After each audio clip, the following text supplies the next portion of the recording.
No Jumper, coolest podcast in the world. Today, I'm bringing you the latest and greatest LA superstar to come on this podcast. Moneybag Rose in the building.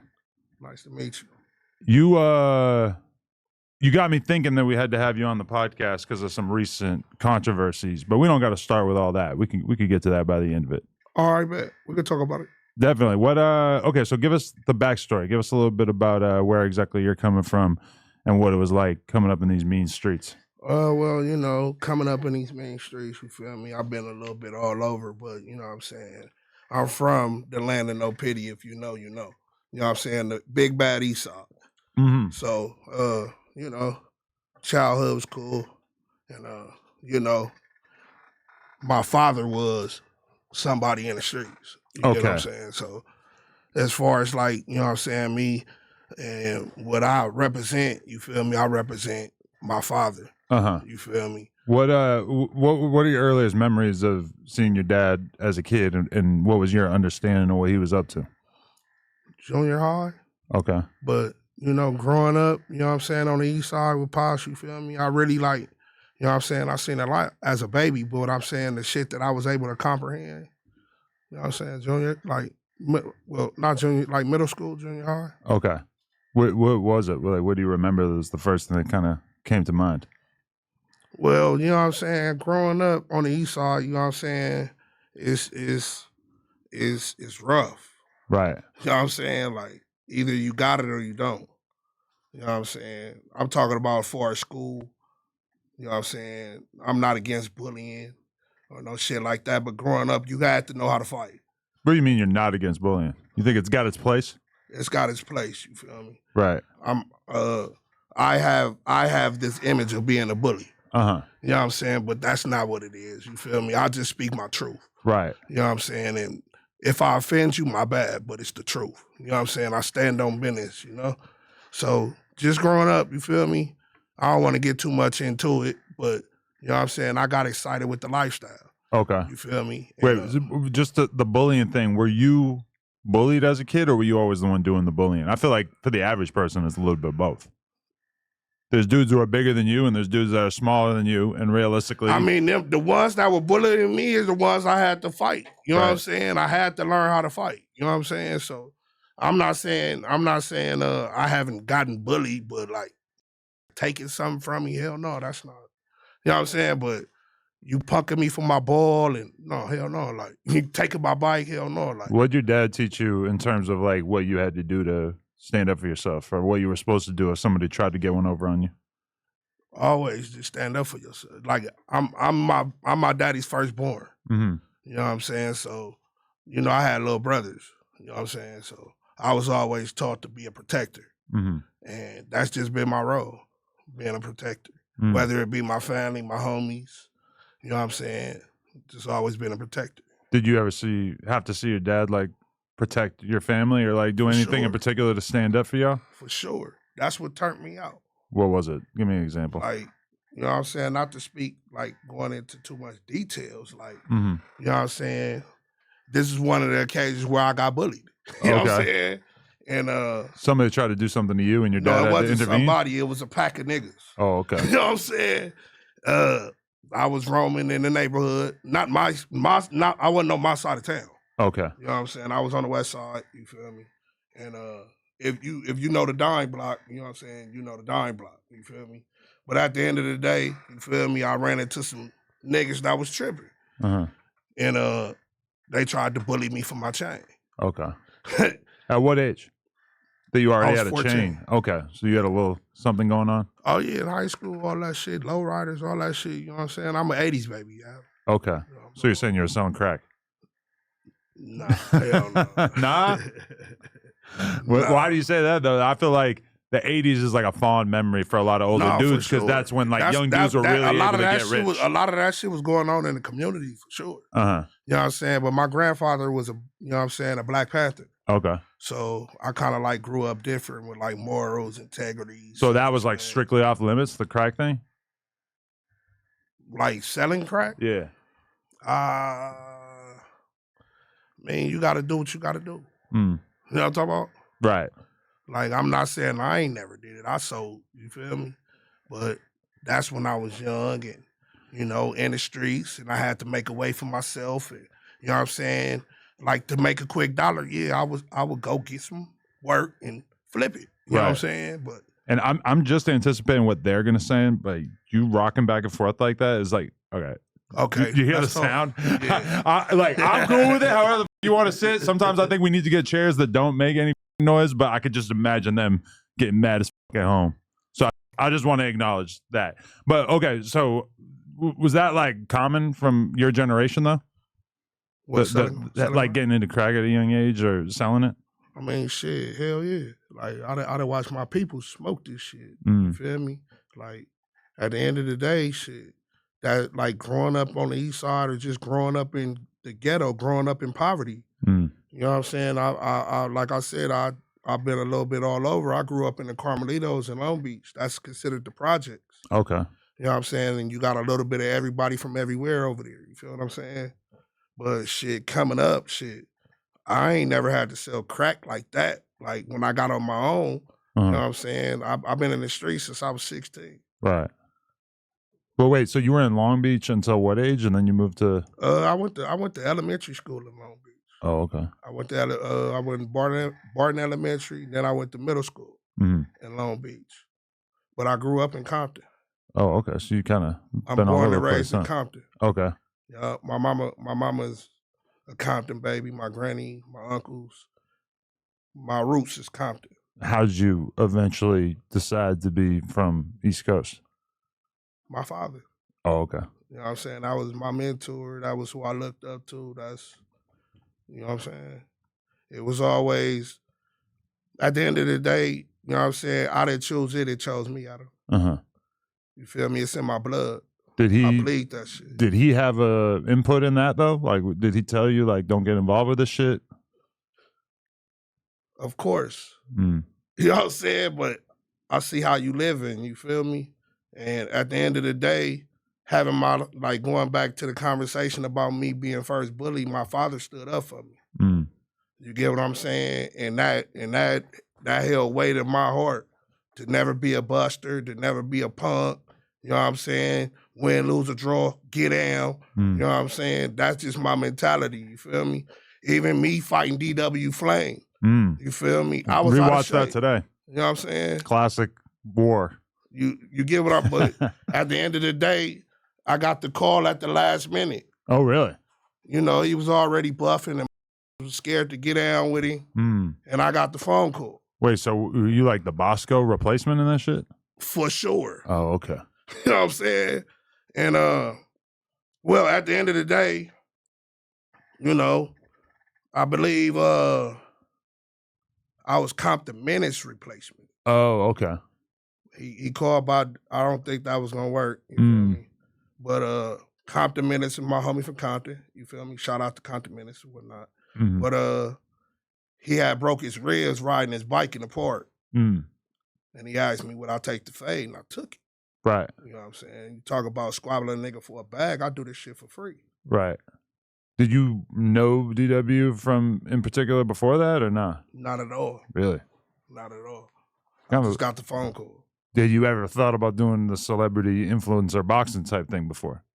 Never.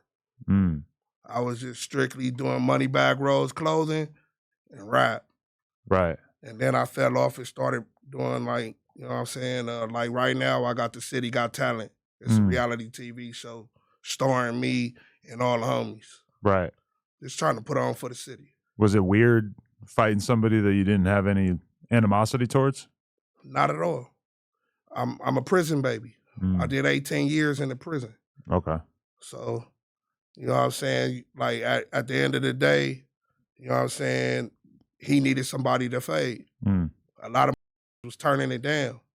You feel me? But at the end of the day, you feel me? Compton Menace, you feel me? He asked me, he gave me the call, like, hey, look, I can't take the fight, but, you know, it's like 5 days out. 5 days. What'd you even do to prepare? Smoke weed, relax. You didn't try to get on your cardio grind, be running around? I went to the park out of my rent because it's just right here with me. You know what I'm saying? Like, I'm a warrior. I've been 18-year level 4 on the 4 yard, no other yard, no smut, no cut, real gangster nigga from the streets. You feel me? So at the end of the day, it's either in you or it ain't. You feel me? It's just like, what was it, 3 2-minute rounds?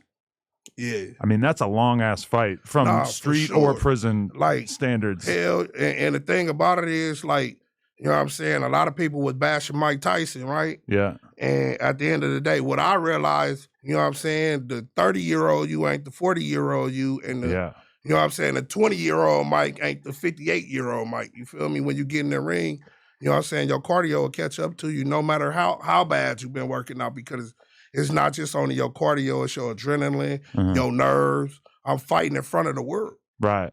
No, and the thing with you and DW, I seen he was pretty out of breath pretty early on. No, shit for too. Sure. I think like everybody just thinks that it's way easier than it is. Getting in there under all those lights, you got to just swing / cover up like over and over and over for that long. This what woke me up about the fight, right? They was like I didn't get no time to prepare. You feel me? Like we stepped into the stadium. You feel me? When we got to the stadium, they like, let's go. You and DW, hold on. I ain't got no. They had to go to Rite Aid to give me some hand wraps. Oh, wow. You know what I'm saying? It wasn't like, the most professional celebrity bison match ever. I kind of got that idea because the announcer was saying that DW got ready for the fight like 2 different times before it actually happened that night. They were delaying, but you got me looking like I'm a bitch. You feel me? I'm getting phone calls in the locker room like, nigga, what are you doing? Oh, really? Wow. Like, nigga, I'm trying to get some. I go out there with no gloves, but I'm trying to get some hand wraps and, you know what I'm saying? Give me some gloves to fit. Wow. But it was a cool one, you feel me? It was cool. You know what I'm saying? But at the end of the day, Adam, you feel me? I got down with him based on structure, you feel me? Put the gun down, pick the gloves up. Right. And that's my push, you feel me? That's always been my push, you feel me? I'm not out here on black crime, no type of crime. You feel me? So when I got down with DW, that was my motivation to answer your question.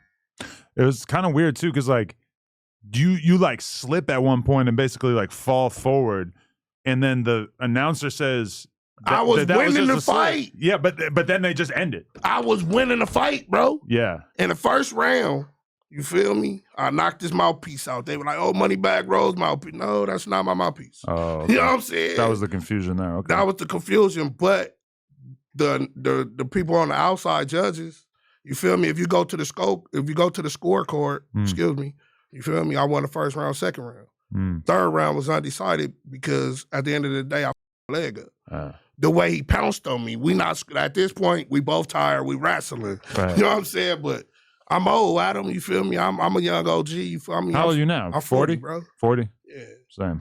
Yep. Tough age. Yeah. You still feel kind of young at 40. For sure. But then when I'm working out in the morning and I think about what working out felt like when I was 25, I'm like, oh yeah, this definitely ain't the same as it used to be. And then I see dudes my age who are clearly injecting testosterone and I'm like, fuck, that looks good. Like that feels like I would feel a lot better waking up and getting in the gym if I had a little extra. I'm not gonna lie, shit. All I do is bitches. That's my cardio. Hell yeah. Blow big weed and bitches. Yeah, that's pretty good. Yeah, I was on that for a long time. Shit, I know. Yeah. But okay, so just to round out the conversation about that fight, did that make you want to fight more in this sort of organized fashion? Yeah. Okay. You know, Crip Mac, you feel me? Oh, right. After I got down with DW, you know what I'm saying? Like, it ain't nobody in the industry I don't know. Like, you know what I'm saying? You running across my name, I'm pretty sure that ran across your table 1,000 times. Yeah. You feel me? Behind closed doors, you feel me? Like, it's a pleasure to be here as well, you feel me? To put a face to it and get to meet you in person. But, you know what I'm saying? Yeah, hell yeah. Definitely. But wait, Crip Mac, you were going to fight him at one point? What was the plan with that? You know, I was his, like, you know, after I got down with DW, he got down with a nigga in the projects. Yeah, Dawsey. You feel me? Yeah. But he called me before he got down. And I told him, man, shit, put the gun down, pick the gloves up. You know what I'm saying? Keep it going. Yeah. So he went and got down with him. I was proud for him getting down, you feel me? But, you know, I'll be behind the scenes and I'll be mentoring a lot of these dudes you be having on this podcast, you feel me? Yeah. Any other examples? Who else? I know a lot of dudes, Adam. Oh yeah. Yeah. Okay. I know a lot of dudes. You feel me? But I'm into a lot of dudes. Okay. You feel me? It's like at the end of the day, the reason I'm right here right now is because of a lot of dudes. Barking. You feel me? Woofing.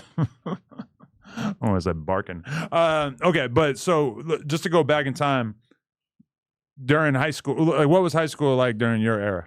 Oh man, shit. I played ball. You feel me? Like I said, shit. I went to Lindbergh, boom. I graduated, boom. I went to Dominguez High, and I got to D High. You feel me? The coaches was loving my athletic ability because I always grew up playing football, basketball, baseball, shit like that. So I joined the team, and it was a brotherhood. You feel me? And you know what I'm saying? Before gang banging, I had a brotherhood. You feel me? And brotherhood was sports. You feel me? So I went to Dominguez High. You feel me? And I got kicked out of school. You know what I'm saying? Kicking up dust, fighting and shit, going to battle and shit, you know.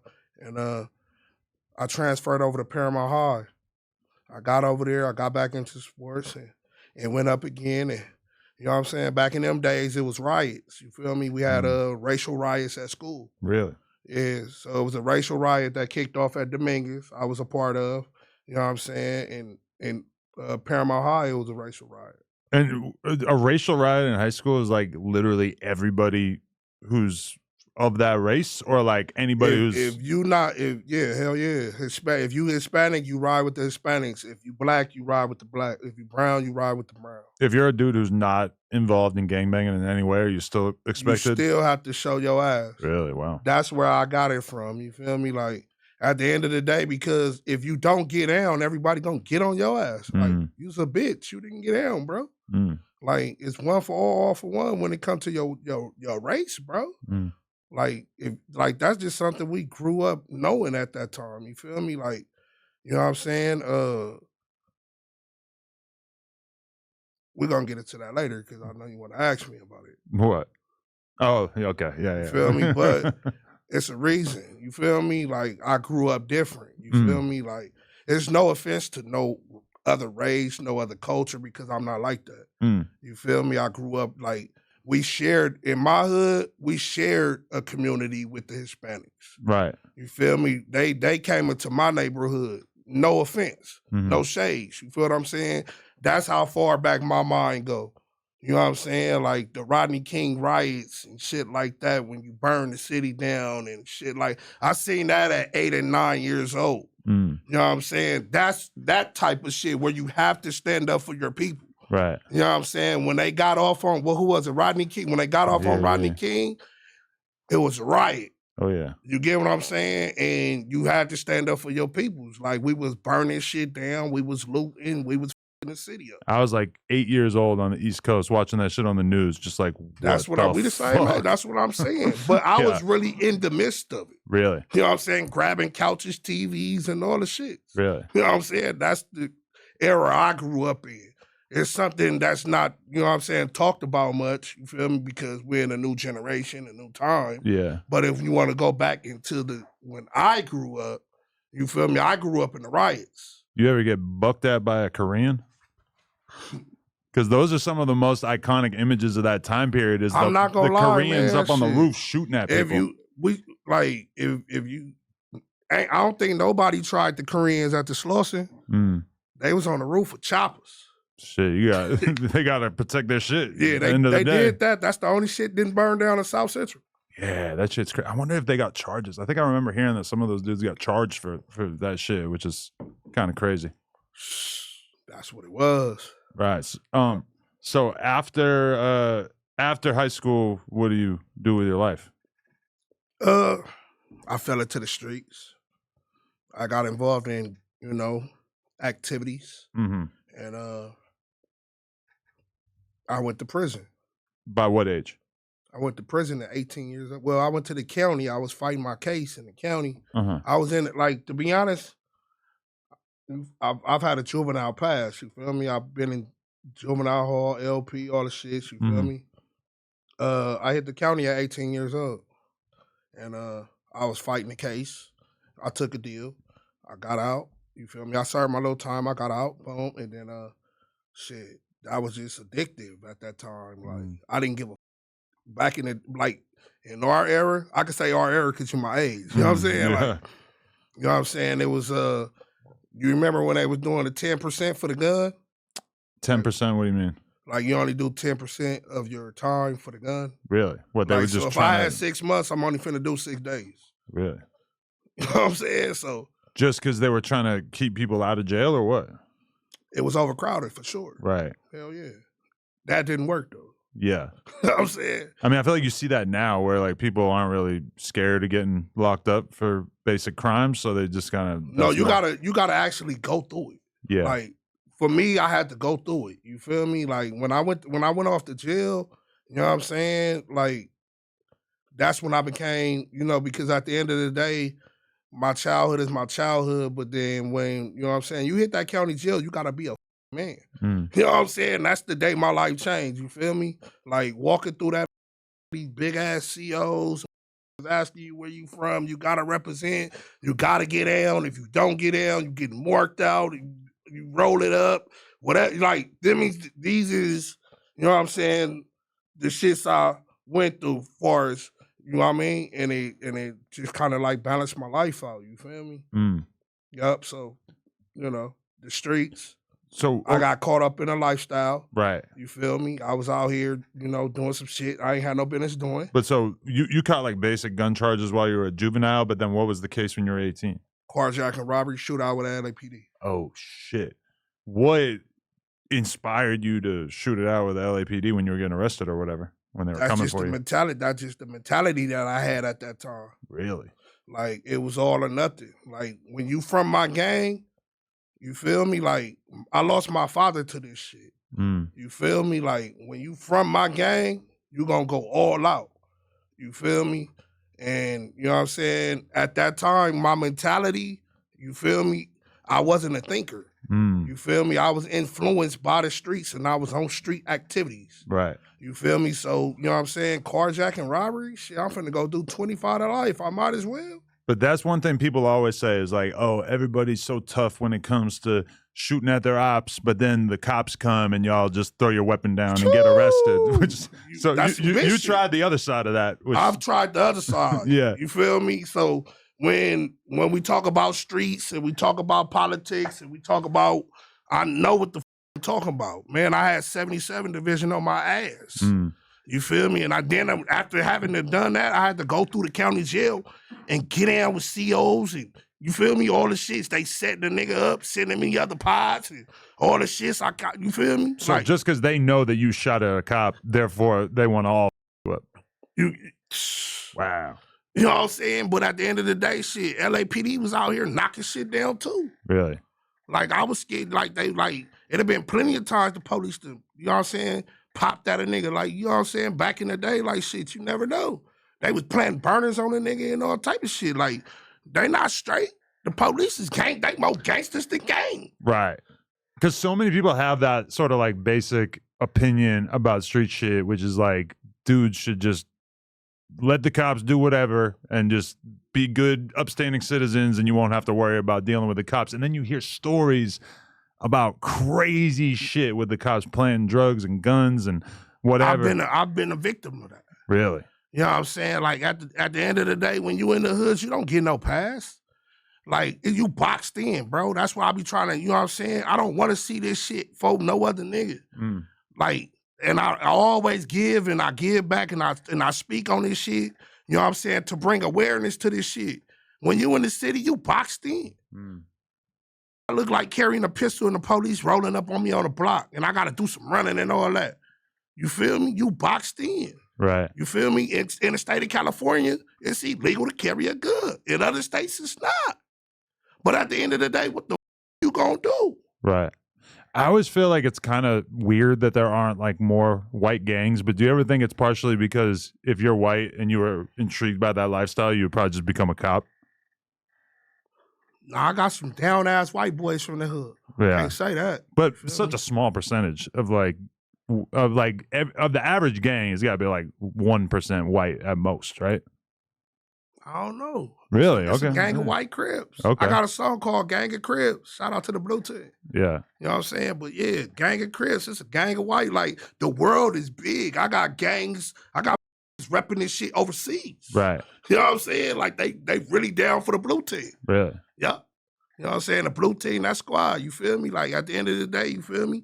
We're a bunch of dope ass artists. They slept on us. You feel me? And now we here. Mm. You know what I'm talking about? But I feel like that's why people are so fascinated by somebody like Milk, is because the idea of a white dude coming up out that environment is just so unbelievably fascinating. I see the same thing. I seen viral ass tweets of White John just fighting somebody on Melrose, and it's like so many people talking about it because they just cannot believe that there's a white dude who's actually able to knock him out in a situation like that. Don't get it up, man. You feel me? There's some down ass white boys out here for sure. Yeah.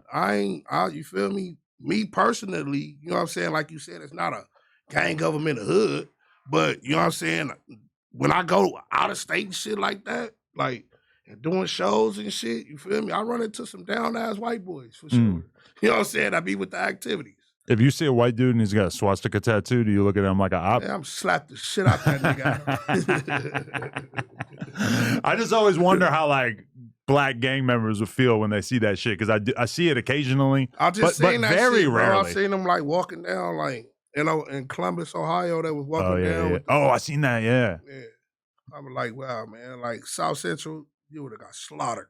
You know what I'm saying? We haven't played that shit. No, yeah, but I hear about it in North Hollywood or Huntington Beach and shit like that. But I never see it in real life. I just hear. No, that me up though, man. To know that we living in this time. You feel me? Like that's deep. Like, because like me, like I say, I come from a different era. You feel me? But like, when I see those dudes marching with the swastikas on the flag and shit, I can't help but feel like this is for social media. Because I don't think y'all are marching around like that on a daily basis. No, for sure. Everything for clicks, likes. Yeah. You feel me? That be what's wrong with, you know what I'm saying? I'm not against clicks, likes if it pay your bills, but it's like certain shit is off limits. But they got their whole face covered up. It's like those dudes are going back to being lawyers or construction workers or whatever it is the next day. It's really going on in the South, Adam, though. Yeah. You feel me? Like, they passing slavery laws and all that. You go get locked up. That's me. Like, I can't be institutional. I don't want to go back. You feel me? Like, I'm not ready for that. Yeah. 18 years, you feel me? Like, and being labeled as a slave and shit like that. That shit going on in the South though. Like, so you get locked up at 18, and how many years do you have to do off rip, or like how do you end up doing 18? Was it 18 years total sentence? I did 18 years straight. That was the first sentence you got as a felon. Wow. I had 9 felony counts. Holy shit! All from that one incident. All from that one incident. Did you have like a decent trial? Did you even get a lawyer, or was it just you didn't know what the going on, and would you have handled it differently? At the end of the day, Adam, I was lucky to be alive. My car flipped 7 times. You feel me? I didn't just go directly to jail. Like, you feel me? Before or after the shootout with the cops? After the shootout. When the car flipped. Oh, wow. I hit a car, like, you look at it, I don't know if you can look it up because it's like, I already did the time, you know? But at the end of the day, yeah, like, that shit will pop up. Because, you know, the police, they pistol whipped the nigga and they shot at me. Right. You know what I'm saying? Like, I'm going to shoot back for sure. Right. Like, but at the end of the day, oh, so you didn't start shooting until they started shooting at you? Yeah. Oh, okay. And then shit, I try to get little in the car. You feel me? And the car spun out of control. I crashed into the fucking light pole. And I got out the car. The crazy shit is I'm going off adrenaline. You feel me? Like, because you were up from I was off pills. Oh, well, that's true. Yeah. I meant like you just got physically hurt, but then you're just running. I didn't feel it at that time. I was off a blue pill dolphin. I had popped the ecstasy. And at that time, like, whatever mood I was in, that's what I was on. Wow. And, you know what I'm saying? You know, robbing, you know, was the mood I was in. I mean, when you're on an ecstasy pill, everything feels pretty good. No, for sure. But I'm assuming that it kind of, like, your actual thinking brain kind of took over while you were being arrested and you realized, like, oh, this is not good.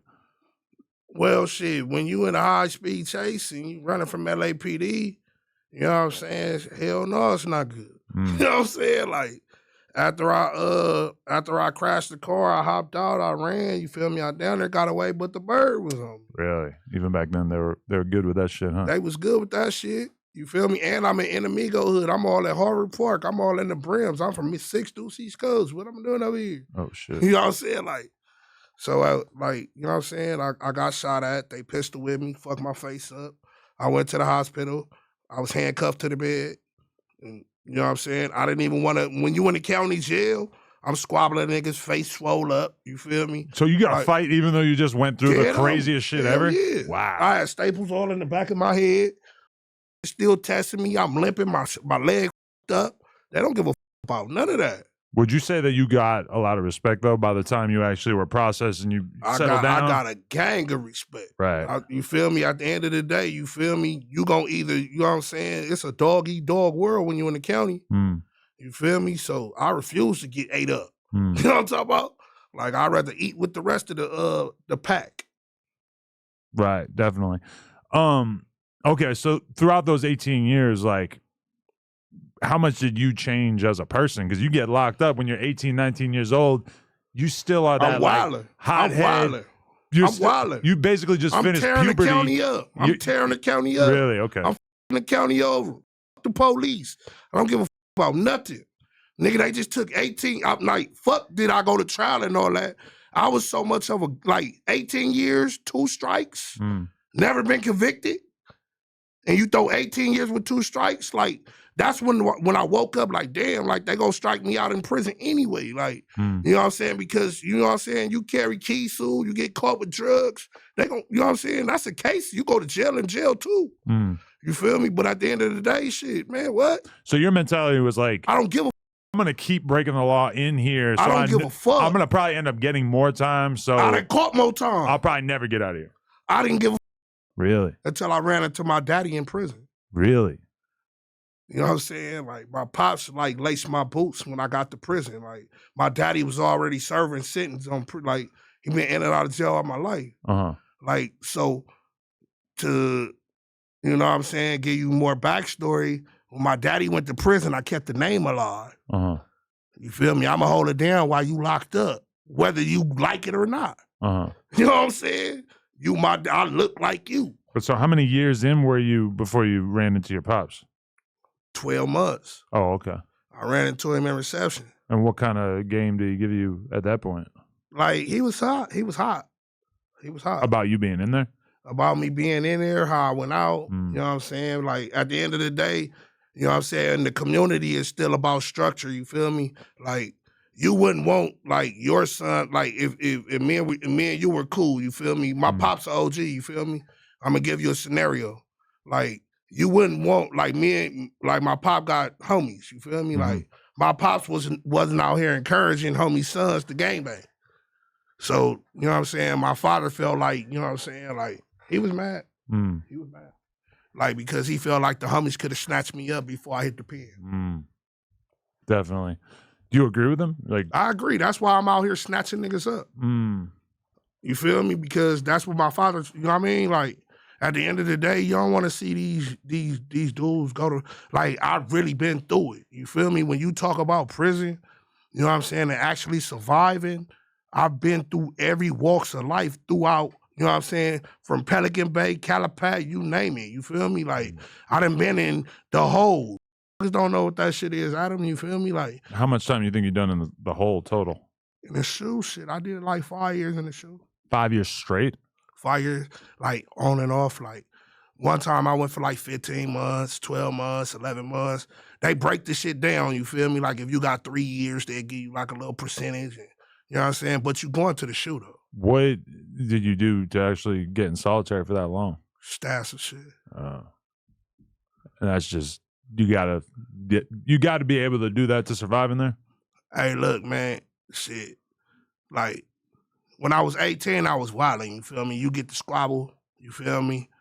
Cause I knew how to fight, you feel me? So, and then, you know, like I say, when you in prison, I'm walking a thin line because if I get caught with this strap, you feel me, they could possibly strike me out. So I like, just on, on the up and up, I was always aware of that. I became a thinker. So, when I do my shit, you feel me? Like I'm just like, if it's in the open and we going up, I'd have been in prison riots. You feel me? Like we going up with the ops. You feel me? Then we siding with the ops and we going up on the other side. Like, you know what I'm saying? So it's just like always been that mentality. Stay strapped. How much did you change throughout those 18 years though? Because by the end, you're I'm grown. 36-year-old. That's a grown ass man in comparison. Yeah. Yep, shit, I came home great, you feel me? Like, just, I understood, like, at the end of the day, you feel me? When I came home, I knew, like, I gotta bring some type of change in my community. You feel me? Like, but I want to do it my way. You know what I'm saying? Because I'm big on authority. I don't like authority. You know what I'm saying? So if I'm able to be in charge of what I got going on, you know what I'm saying, then I'm cool with that. You feel me? Because I already know, like, and no shade to nobody that got shit going on for their community. You feel me? I just rather do it my way. You feel me? And that's what I've been on since I've been home. Like, just trying to change lives through music. Like I said, right now we got the City Got Talent, right? And I got some of the hottest talent in LA with the show. You feel me? I know you know my boy. We probably talk about it later, but this reality TV shit, like, I kind of took it serious once I realized I had the following. You feel me? And as long as I got motherfuckers that's behind me, that stand behind me, and you know what I'm saying, support, you know what I'm saying, we gonna tear the city up. Definitely. What were the last couple of years like before you came home? Like, just realizing that this nightmare was about to be over. I didn't never think it was gonna be over. Really? You know what I'm saying? To keep it real, like, shit, because I caught time on top of time, like, and it wasn't by choice. Like, either you down for this shit or you not. So I had to sacrifice. You know what I'm saying? I took some time. And then and there is when I realized, like, you got to start thinking for yourself. Because I got a big heart. If somebody do something to my homie, like, we in prison, like, the protocol is you get cracking too. You feel me? No matter what. So, I done sacrificed a lot. You know what I'm saying? But it humbled me. You know what I'm saying? It made me want to do different. You feel me? But up, I didn't never think I was going to get up out that motherfucker. Right. Because you had CEOs, they didn't like me. Like, you know what I'm saying? They was running up in my cell back to back. What that nigga say, off the back? Yeah. Back to back to back to back to back. You know what I'm saying? I ain't gonna lie. I was trapping in that bitch. You feel me? Right. Cell phones and drugs and shit like that. They running up on me. They got shit called inmate task force in that. What's that? Just it's called ITF, where motherfuckers in jail on the main. They throw snitches on the main line. And the snitches come back and tell them everything that's going on. So you got to just be super paranoid about dealing with anybody. Hell yeah. Because anybody could just rat you out. It's like Big Brother. You never know. Julie Chen, you know what I'm saying? Motherfucker get back though. You know what I'm saying? Like Survivor. Right. Like that's what I was on. Like I was on that island. You know what I'm saying? And I refused to let a nigga blow my torch out. So even to the end though, because I feel like at a certain point you got to kind of realize, like, I got to just behave if I want to get out of here. I was already maxed out. Oh, really? Didn't get like, I'm going to go home. Like, either I'm going to go home or I'm not. Like, you know what I'm saying? Like, I was only supposed to originally do 13 years. And then I caught a case, you feel me? Then I caught another case. And you feel me? It maxed out to 4 years. You feel me? And then getting caught with cell phones in prison and shit like that, you feel me? Like, they give you them extra 90 days, take your privileges, throw you in the hood, like, you know what I'm saying? So then I was getting in riots and fights. Like, it was never an easy day, you feel me? Like, any day of the week, it didn't matter, it'll go up. Like, I come from that era, like Salinas Valley, level 4, 180, if you know, you know. It's wartime. Definitely. What year did you come home? 21, September 21. Really? Yeah. So you came home fresh off the pandemic, or you got to experience the pandemic in there, huh? Hell yeah. Had caught the COVID in that bitch too. You got it in there? Hell yeah. You see a bunch of people die? I heard a lot of people were. A lot of motherfuckers.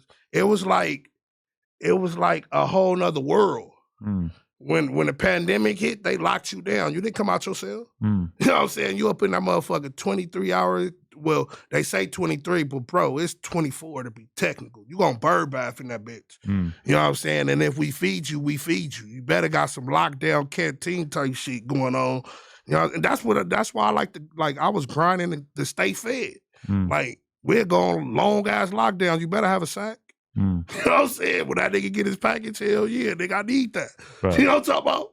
But the pandemic was crazy. It was like, it was no COs around. They was fucking us over. You know what I'm saying? This is what they were doing. They were like emergency locking us down for the overtime, getting extra pay, calling it hazard pay, making situations out of no situations. You know what I'm saying? But when, like for me, I had a phone, so I wasn't tripping. I was on that on me. But then anyone comes to your room, you got to just emergency hide it? All the time. Where would you hide it? Like, what's the strategy of like how to keep your phone tucked? It really wasn't no strategy because you got ITF, you got IGI, which is the Goon Squad, right? And Goon Squad, they got the ITF. They got they certain inmates. You feel me? Like, how the f we getting them in? You feel me? Like, at the end of the day, you feel me? Like, half them dropping them off. Right. It's a paycheck. I sat back and watched CEOs make millions of dollars off cell phones. Yeah. And shit, I'd have contributed 30, 40,000. You know what I'm saying? Because I needed to be on. Right. Because there's been like people over the years where I've been on the phone with them, and it's like always this weird little thing where you'll be able to just hear some noises and you realize like, oh shit. Oh yeah, he in prison. They just came by and they gotta like hide the phone for a second, and then they're back on it, and then they'll just disappear and won't be communicating with that. Like, I know somebody who's locked up in the feds right now who used to be on Twitter and Instagram so much, and I just in the middle of this conversation I realized like, damn, I ain't heard nothing from him in like 4 or 5 months. Yeah, he lost his phone. Yeah, for sure. Damn, that's crazy. So, all right, what if you had to think about everything that happened to you? What's the most up thing that you saw take place while you're doing 18 years? Man, I done watched niggas kill rats. Really? Just out in the open where everybody knew what went down? Hell yeah. Damn. He's a rat. I done watched shit get slaughtered. You know what I'm saying? Like, that's the shit I seen. I was, in the yard with Walking Dead men. Did time with lifers. I didn't do time on no 2 yard, 3 yard, 1 yard. Snoopy. It wasn't Disneyland over here. You know what I'm saying? We wasn't playing Disneyland games on the 4 yard. So is it weird being around people though that you know that they're gonna be in there for the rest of their life, and at least you can see the end of this journey? That's what kept me going. I got a lot of homies that's locked up. Like, when we were coming up, like, they wiped my whole generation out. You feel me? The not just the 3 strike law, they came with the gun enhancement. You feel me? They gave me 10 extra years for a gun that they didn't even find. Really? That part. How'd they not find it? Because I was in a high-speed chase. I chunked it. Oh, okay. But they had a pistol in court, and that wasn't my pistol. Like, it was a whole different color. But they were able to still put it on you? Like, they gonna put it on you, hell yeah. Because at the end of the day, the DA need a case. Yeah. So 77 was, you know what I'm saying? They got them throwaway burners. You feel me? Yeah, they didn't give a my fingerprints wasn't on the gun. But I feel like when they look, Adam. If you got $100,000 to spend on a lawyer, that gun's not gonna stick, right? No, bro. I'm a gang member. Right. I'm East Side East Coast Crip, the most notorious gang in the nation, the land, the world. It started right here in the land. You feel me? Like, I'm a Raymond Washington baby. You feel me? Like, it started right here in the Mecca. The homies, the hood, the ECs is the Mecca. You feel me? Like, so at the end of the day, man. For sure. So, all right, you get back home, and what's life like when you return? It's nothing like, you feel me? Yeah, everything's different. Everything different, bro. Like, these niggas getting chances out here. We didn't get no chances. You get caught with a strap. These little niggas don't give a about getting caught with no strap. They gonna go to little juvenile hall, do their little bullshit at, and walk that shit off and come right home. Like, the rules is different. when I was coming up, shit, you was getting, you know what I'm saying, gang enhancements and gang allegations and all that other shit. You going to, we finna double that shit up. Like, you know what I'm saying? Like, it wasn't no, they wiped my whole generation out, bro. I got a lot of ain't never coming home. A lot of motherfuckers that went out, we get them up, like, you know what I'm saying? I got homies that had shootouts with the LAPD. Them is ruthless, bro. They killed Ezell Ford. What's that? They killed Ezell Ford. Who's that? My homeboy. Oh, okay. They killed him in handcuffs, cuffed up. Like, you know, Black Lives Matter. You know what I'm saying? They came and went, but I'm still traumatized by shit like that. You know what I'm saying? Like, but at the end of the day, to catch you up on shit, like the shit they got going on now, shit, it throws me for a loop, bro. I don't be knowing what the going on half the time. Right. Like, because it's a lot of weird shit, a lot of weird people doing weird shit for clout, all type of shit, like the shit that it ain't even that serious. Were you ever tempted to like get into religion or to leave the gangbanging shit behind? I've always had religion in my life. Okay. My grandmother's a pastor. You feel me? I know right from wrong. I've been baptized Christian as a baby, all the shits. You know what I'm saying? Like, I believe in God. You feel me? I do it my way because at the end of the day, the things that I was brought up and how I was brought up, you know what I'm saying, as far as the biblical scripture, that ain't what they got going on out here. So I just, not to judge nobody, you feel me? It is what it is, but. I just remember like when Crip Mac was getting locked up this most recent time, and like people thought he was going to do 10 years. He ends up only getting like a year and a half, but people were like really going hard trying to predict that he was going to turn Muslim or put the Crip and shit to the side. And then he was very upset about that. He did not like that. Crip Mac is my little bro. I took Crip Mac under the wing. We got song together. You feel me? It's called Wartime. I spoke nothing but Swahili on the song. Was it on that album that he put out? Like, no, it's on YouTube. Oh, okay. They look up Moneybag Rose, you feel me? You gonna find all my little music. Like, I don't give all my music away for free. But, you know what I'm saying? Like, I got albums and shit coming up, you feel me? Like, release parties and shit. Like, I just been working on me, trying to get me together so I could get squad together. So when you get home from doing the 18 years, are you really committed to figuring out how you're going to live your life in a way where you don't get back? Or right. It's got to be overwhelming to figure out how to move. Right.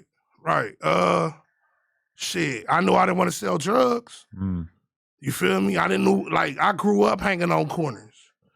You feel me? Like, what I look like, 40 years old, 37, 30, you know what I mean? 37, 38, 39, 40, still hanging on corners. You feel me? Like, I knew that's what I didn't want to do. You feel me? So I had the mind setting of like, when that's another thing. Like, when I came home, I had a plan. Like, you know what I'm saying? I had a book. I got an autobiography. I said, I'm gonna set this to the side. You feel me? Like, when Nip passed away, you feel me? I went and got the marathon tatted on me. You feel me? And I said, I'm gonna keep that alive. You feel me? Because I grew up with Cuz in the trenches. Okay. You feel me? So I knew I wanted to do music. But I didn't want to do music for clout. I wanted to do music to get my message across to the youth. Like, if you listen to my music, I'm always telling a different type of story. You feel me? I'm never really promoting, shoot 'em up, bang, bang, king. That's not my get down. You feel me? Because what I'm doing right now is leading by example. Let's get straight to it. You feel me? Like, I'm not out here gangbanging. You feel me? Like, I'm not out here toting guns. You feel me? I'm not out here selling drugs. And if I could get my followers, which is my homies and the community, to see that I'm doing something positive, that made them want to do something positive. So then I became an influential person in the neighborhood. So I would take kids to the studio, you feel me? Show homies, hey, look, this is how you engineer. You know what I'm saying? Or show them I showed them a different route. I started Moneybag Rose Clothing. So like Nip, you feel me? He came with the all money in. That was like big motivation for me. For a nigga, like, because I came from where Nip came from. And to see him make it off the block by just hustling, selling CDs and clothing, let me get right into that. So you knew him when he was super young? Yeah, hell yeah. Like, Yeah, on the dime block. Was that one of the most memorable moments in terms of like finding out about something that happened on the outside when you found out about him getting killed? Like that hurt me. That bro. must have been that me insane. Up. That was different. You feel me? Because at the end of the day, it was a message. It was a positive message. You know what I'm saying? I know, bro. You feel me? He was like, to the world, they knew him as Nip. He was Thundercat to me. You feel me? Like, I go that far back with him. You feel me? But at the end of the day, shit, you got haters out here, bro. And I feel like it was some hater shit. That's how, like, you feel me? Like, even with me, you got to keep your head on the swivel. We still in these streets. You feel me? Like, I don't never, like, just, like, because I already know, like, that's Money Bad Rose. Ooh. I get paranoid. Not that I'm scared. I'm not scared what you gonna do to me. You know what I'm saying? Like, I'm more so what I'm gonna do to, like, because I'm still walking on eggshells because I just got out. Like, I'm still dealing with that. I had to go see a therapist and all that, like, for PTSD. Like, I'm still traumatized from prison. You feel me? So, you know, but separating the two and just being an inspiration and being able to put people on and use my story, you know what I'm saying, to know that you can make a difference. You ain't got to sell drugs. You ain't got to sell ass. You know what I'm saying? Like, because it's a lot of that going on. Yeah. You know what I'm saying? I'm not out here, you know what I'm saying, promoting that type of shit. I'm really trying to help them. You feel me? I'm trying to show you a way. Man, when you mentioned the selling ass thing, because we had Tania on the podcast a couple times. Right. I'm gonna assume I helped her out. Ran into her a little bit over the years, yeah. I helped her out a lot. But I see it all the time because people know that she got a daughter that's selling her body and she's underage. Right. And so people will not let her forget about it. And I seen she just recently posted a video basically trying to explain to people, like, I can't do shit about it, you know? I'm not like, all right, it's hard for me to imagine not being able to control that. When you talk about mentoring people, you was like, name another one, she's another one. Oh, really? Like, she really pulled up on me. Hey, bro, I need to talk. What's going on? You feel me? I done had issues with her baby daddy. You feel me? Like, which one? The rat ass nigga. Oh, okay. You feel me? Like, man, like, not to, you feel me, go too deep off into the bullshit I had to go with him, like, through. Like, but he wasn't who he said he was, you feel me? But at the end of the day, you know, she came to me like crying, like, I'm stressed, like, this shit is getting to me. She was low. She was low, and I pulled her to the side and I told her, you just gotta love you and be there for you. Like, this is my thing. I don't never pay attention to the clicks, likes, and views. I don't give a about social media because at the end of the day, you know what I'm saying, only God can judge you. And that's like, you know, because, you know, she real big into church and shit like that. Like, I told you, you know, I grew up in the church. So we, you know, pulled out the Bible and had a few scriptures, you feel me?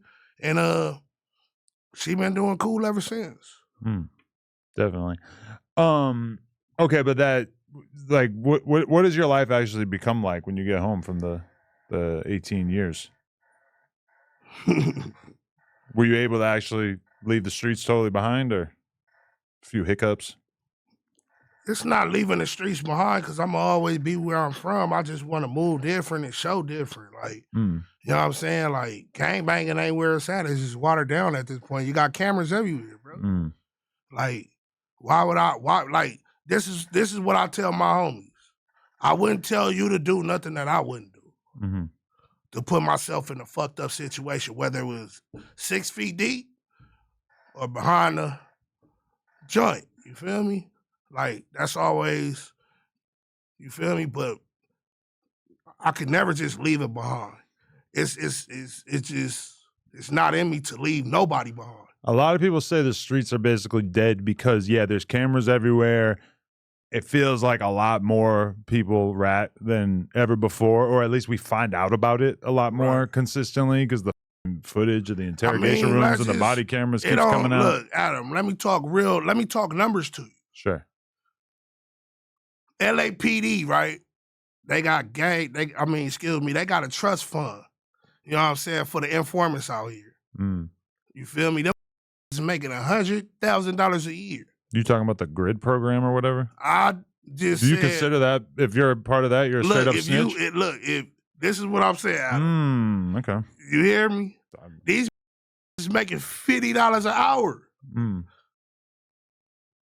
You like, and I say that to say, nigga, them ran out of money by April. They was already out of money 7 months ago. So, you know what I'm saying? I say that statistically, it's like, you know what I'm saying? Like, do the numbers. Like, who the f are you telling, bro? You know what I'm saying? Because, I mean, the numbers don't lie. If they make telling way more profitable than not telling, it's kind of only a matter of time for a lot of people. Hey, bro, it's been going down before today's generation. You just more so find out about it because everything is public. You know what I'm saying? Motherfuckers been working. Right. This shit, you know what I'm saying? They've been working from back in, that's how like, you think about the crack era, you feel me? Start turning on for the crack and working with the police and the police. Nigga, we didn't get that shit up off the, we don't live over there in that other country, cuz. Who dropped that shit off in the hood?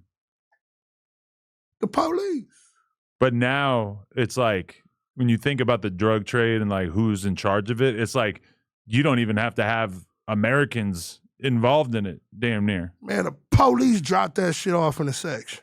Well, don't they say the CIA did it? I think they were working with the cops, the local police. I'm just saying, man, we ain't got no boats. Right. You know what I'm saying? Right. So at the end of the day, you feel me? I say that to say that that's what they was using to manipulate the term. It been going on. Right. Definitely. Okay. So when did you actually get into the podcasting or content creation side of things? Like, how long were you home before that started to appeal to you? Right away. I ain't gonna lie, man. I watch No Jumper all the time. Like, you know what I'm saying? I've always been a fan, you feel me? Like to see this, I'm not gonna lie, you know what I'm saying? Not just this podcast. I Ichigati, I AD, you feel me? Like, and I've seen all these dudes be a part of the show. And it's like they have their platforms and they do what they do. That inspired me to, you know, turn my platform around and do what I do. Show the world what I could be, not the angry guy, not the up mentality. Like, you know what I'm saying? Everything I do is positive now. You know what I'm saying? Like, I don't got no beef with nobody out here in the streets. I'm not worried about nobody. I'm not in your business. Stay out my business. You know what I'm saying? If you want to do business, let's do business. You know what I'm talking about? And that's just how I roll, you feel me? What's your relationship with Spider Luck like? That's the homie. You know what I'm saying? Kind of like the grandfather role of the East Coast when it comes to YouTube and shit at this point, right? Or rapping to doing YouTube content, since he's obviously kind of done both over the years. Who? Spider? Spider, yeah. Yeah, for sure. Like, he was like one of the first to, like, you know what I'm saying? Ever, like, you can't take, like, give a nigga his flowers when his flowers due, right? Like, I can honestly say shit for the West Coast, like, he was like one of the first podcasters with the Black Box. You know what I'm saying? Like, before AD, all it, like, you know what I'm saying? I feel like he is the originator of podcasting. Not no shade to you. No. You know what I'm saying? In the community, I knew Spider Loc before I knew Adam. I knew Spider Loc long before I was out in 22 as well, so I feel it. Right. But yeah, is that have you done content with him? I've been on his podcast. Okay. We fell out. You know what I'm saying? When was that? That's what homies do. And then Nina Boy fought Bosco. Oh, right. And I got in the ring and I said some shit I shouldn't have said, like, just out of frustration. And like, that's when I learned about going viral. That was my viral moment. Really? When I called Spider Loc out. Well, I didn't call him out, but I told him if he don't take the fade, he ain't finna say it. Really? Because you felt like he was ducking Bosco at one point, or what? I felt he was ducking Compton Menace. Okay. Compton Menace called him out. I was in the heat of the moment. You know what I'm saying? And, you know what I'm saying? Like, I got the backstory. Like, Compton Menace been calling him out. So, you know what I'm saying? Me being a homie, I'll take your fade if you don't want to take the fade. That's the type of shit. That's what I was on, you feel me? Like, I was being polite about it. You know what I'm saying? Because at the end of the day, it's still about mutual respect. Like, and that shit went viral, bro. I didn't expect that shit to go viral. So then I had to go, you know what I'm saying? I got a phone call from Spider, you know what I'm saying? Like, damn, bro, why you blast me out the water? You know I'm a celebrity. Why you do me like that? Look, bro, let me go clean it up. You feel me? And I went on, what's that shit called? Street TV? Or Gang TV? Alex Alon. It used to be Street Gangs, now it's Street TV, yeah. I went on there, you feel me, just to let the world know, you feel me? At the end of the day, they're still my homie, you feel me? I made an error. Like, we all make mistakes, you feel me? Like, but at the end of the day, that's still the homie, you feel me? Regardless of what we go through, like, I wasn't never supposed to broadcast our business on the internet. Like, that's where I was wrong at. Like, and, you know, the homies, they got at me, you feel me? Like, I got chastised, you feel me? Like, not a whooping or nothing. No DP? But no, never, never, hell no. Yeah, I'm too grown for that, Adam. Well, I saw that people giving you shit for saying that. Right. Yeah. No, and that's my thing. Like, it was too into, damn, cuz you say you too grown to get a whooping. No, bro, I'm not saying that. I'm saying I'm 40 years old. I got kids. Nigga, I'll be damned if a nigga whoop on me, bro. That's what I'm saying. Like, now I don't think I'm bigger than the program, but at the end of the day, shit, nigga, what is the program? You feel me? Like, without structure, there is no program. Like, I'm going to run my own program. Like, and it's like, at the end of the day, the structure is still like a bunch of people's opinions. Exactly. So it's like, even if you respect the structure or you want to, like, nobody's bigger than the program, but like, there's inevitably going to come a time when you disagree with the program. Bro, like, at the end of the day, nigga, I grew up in the era, DPs didn't consist of you getting your ass whooped for anything. You feel me? Like, you had to be a rat. You had to tell on a nigga. You had to run out on a homie. You had to turn down fade. All this other shit they got going on. You feel me? That's not protocol for DP. You feel me? A lot of motherfuckers be having it f***ed up. You feel me? Like, if I chose to speak my mind and say what the f*** I want to say, I could say what the f*** I want to say. It's my opinion. It's just a fucking opinion, though. Right. Don't be so butthurt, cuz. But do you and Spider not really communicate that much anymore at this point? It's been a while? Nah, man, look, man. That's the homie. You feel me? At the end of the day, ain't no not communicating. We from the same gang. You know what I'm saying? Like it ain't no not communicating. You feel me? He from where he from, I'm from where I'm from, and we from where we from. Like, I be at every hood day, every hood function. You feel me? I'm always in the trenches. I came straight up here from the trenches. Like, you feel me? Like, that's just what it is. You think if you sat down with Spider Logan on a podcast that anything useful would come from that, or is it not that serious? It's not that serious for me, bro. Like, we've already sat down and done all that. You feel me? Like, that's the homie. You know what I'm saying? Like, at the end of the day, he doing his thing, I'm doing my thing. But at the end of the day, it ain't no love lost. You feel me? Like, I just, like, you grow. I can't, like, all the beefs I've had since I've been home, Adam, I learned from it.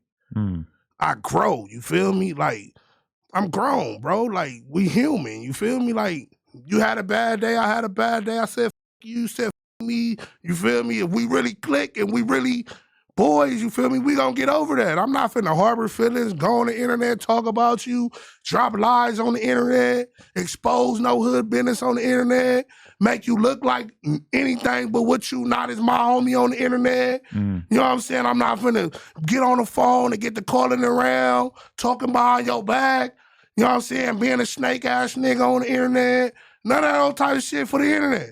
It's kind of crazy because, like, gangbanging is like the ultimate culture of secrecy, where there's all kinds of shit going on behind the shadows, and who are public figures are not supposed to speak about it, right? Right. But a lot of gang members are like a little bit late to becoming like content creators and basically talking on podcasts all the time and stuff. So you're kind of constantly seeing scenarios pop up in which somebody says too much or says the wrong thing, etc. And then you're kind of also constantly seeing the conversation of, well, you know, this guy needs to be smarter and not get sucked into this, because like dudes in gangs also obviously realize that anything that's a secret is like clickbait. You know, if you revealed right now that you had a squabble back in the day with so-and-so, who's like a legendary dude in the streets that we all know who he is. Right. That shit is a 500,000 view clip right there. Right, you know? right. But it also kind of like inherently goes against the code of what the shit's supposed to be all about. Right. If it's somebody that you're cool with right now that you have no reason to be stirring shit up with, et cetera, you know? Nah, yeah, like with it's still structured to this shit. You feel me? Like shit that go on in the hood should not be advertised for TV or the internet. You feel me? Like, but at the end of the day, I get it. Like it's cameras everywhere. You feel me? Like, you know what I'm saying? Sometimes I'll be the first to report a shooting. I'll be riding and see a shooting. Damn, cuz, man, damn. You know what I'm saying? Like, check on your peoples. It ain't got nothing to do with you. So it's not your fucking fault. I keep going. And it's like, you logically obviously know that shit's gonna be on the news. Right. It's other people are gonna be posting. They gonna click, like, this is me, right? If I had a camera to walk me around in the neighborhood and just really towards South Central, you feel me? You gonna see a whole lot of shit. Yeah. You know what I'm saying? And it's gonna the world up, because the world really, like, to be out here in the city, you know what I'm saying, and to be from out of town, this be amazing to them type of dudes that come from out of town, rappers or whoever the may be. Like, that's just the norm where I'm from. Like, you know about you become a part of the culture. Like, you know what I'm saying? So you be on your shit. You know what the be going on, and you know who the with too. A little bit, yeah. Well, I'll give you an example. I remember this is probably one of the first times I had to make a decision like this, but it was like 2017, and there's a rapper that I really with, but he had disrespected some street dudes, and so he's performing, and a bunch of those dudes run up on stage and start whooping the shit out of him, chase him behind the venue, and he's like a SoundCloud rapper, so he's not from here. So it's like, and so I'm filming the whole goddamn thing. I'm following the whole thing around, filming, his ass making a fire vlog and shit. Right. But then I think like the cops are coming or some shit, so all the dudes who are beating the out of him, they all run out, jump over this fence. They all run by my camera one by one. So you can see every single one of their faces. And as I'm filming it and I'm filming all their faces and stuff, I'm starting to realize like, shit, I'm not putting this out because this is so incriminating. I have a perfect document of this crime that went down. They're gonna come knocking on, hell yeah. And I don't want to get involved. You know, it's like, you was a witness. Listen, if it was some girl who filmed that and she took it and she put it on Twitter, then you can repost, and then everybody's quoting it and everybody's talking about it. Right. Then we're gonna sit on this podcast and have a conversation about it.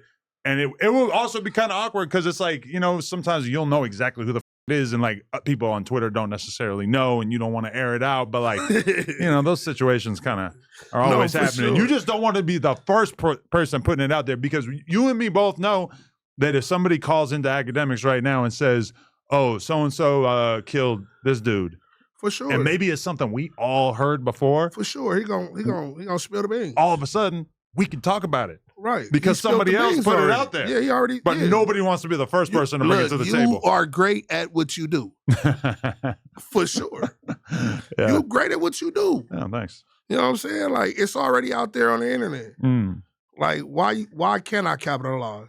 I mean, moments when you realize how crazy shit is, though, is like when King Von got killed and academics is breaking down the footage frame by frame. And he's like, it was this guy who starts shooting. And now we all know exactly what happened. But he's doing it like the next day. And that goes, look, ain't no such thing as dry snitching is snitching. You feel what I'm saying? So that goes back to what I was saying when it comes to informants. Like, a lot of these dudes use these podcasts and the internet shit to tell them people. You know what I'm saying? They leave little traces and nugs and shit for the FBI and whoever else to listening to. You feel me? And then some dudes make it seem to be something that it really ain't. Really? You feel what I'm saying? Like, it's a trick to this shit. It's a trick to this shit. And you gotta be careful. You feel me? Like, whoever the you piss off, or motherfucker be screen recording your conversations and dropping your conversations. And you feel me? I've seen all that shit. Motherfucker whack one and told Spider Lope, "Oh man, I got a conversation with," I'm like, damn, bro, where we do that at? Like, I thought we was having and I wasn't even on the phone with bro. I was on the phone with 600. But he had audio of you saying something and he threatened to put it out? Bro, first and foremost, bro, at the end of the day, you feel me? Like, Whack 100 and Spider had their issue. Me being a homie, I'm thinking like I'm supposed to be on Spider's side. That's my homie. But then to know that like, to find out that it's just content, it's like you pulling at my, you feel me? Because I'm out the streets. It's a code of ethics. Like, we not going back. If it's up, it's up. If it's not, don't play around on the internet. Like, that was my whole thing. You feel me? Like, 1 minute you this nigga friend, and the next minute you not the nigga friend. And you feel me? Then Whack 100 was calling me and telling me some shit. And you know what I'm saying? It's like, y'all really y'all really with each other. Like, why just go out y'all way to smut each other out? And you know what I'm saying? For clicks, likes, and views? Hell no. That's not my get. Like, I still hold on to my integrity. Like, the weird part is that the most serious scenario for you to someone else is just content. And they might not be so far removed from you. Right. They live a mile down the street, and it's the most serious shit to you. And to them, it's just a joke. And if they could expose you for doing something illegal that sends you back to prison, they don't give a what do they care? It'll go down, bro. Like, like, this is something that, you know what I'm saying, me personally, you feel me? Like, I'm not recording your conversations, nigga. You know what I'm saying? How I met you, you know what I'm saying, is how I do business. You know what I'm saying? Like, you said, Addy, I'll pull up. You feel me? Like, I don't give a the controversy or what it's over, you feel me? I'm not here to start no shit. I ain't looking for no shit, you feel me? If we standing on business, we standing on business. If it's, you know what I'm saying? Like, that's how I conduct business, you feel me? Like, I didn't go out my way and, you know what I'm saying? Like, a lot of these dudes be going out their way to be on your platform, Adam. You like a pimp. You be out here pimping. No comment. Okay, so what started this Lefty Gunplay thing? You were offended by him saying that he wouldn't want his daughter to date a black dude? Was that where this started? Yeah, man. You didn't care for that remark? At the end of the day, it's like this, you feel me? I told you about how I grew up. I grew up, you know what I'm saying? It was a racial, it was racial thing. You feel me? Black stood for the blacks. The Hispanic stood with the Hispanics, the white stood with the white, every culture for themselves. And that's really kind of what he was saying. But at the end of the day, right, the remark that I had made, you know what I'm saying, at the end of the day, you feel me, like white people growing up, they didn't with Hispanics or blacks. You feel me? And then the Hispanics didn't with the blacks. And then we knew, like, we knew that they didn't with us, and it is what it was, and not like that, but we gangbanging. Ain't no fucking code to this shit when you gangbanging. Ain't no, oh, I got integrity. Like if you fucking gangbanging and it's the shit you own, you feel me? Then that's what the we doing. Like, when bro made the remark, you feel me? I was more so offended because I felt like, you know, I thought we was like, because shout out to the Hispanics. You feel me? Let's get that out there in the open. Because I do business with Hispanics. You feel me? It was nothing against the culture. They tried to make it, they clipped it up. They got the interview from another podcast, shout out Fugo. You feel me? They clipped it up, they made it seem that I said some shit, edited, and it wasn't cool because they said I said the Serrano card.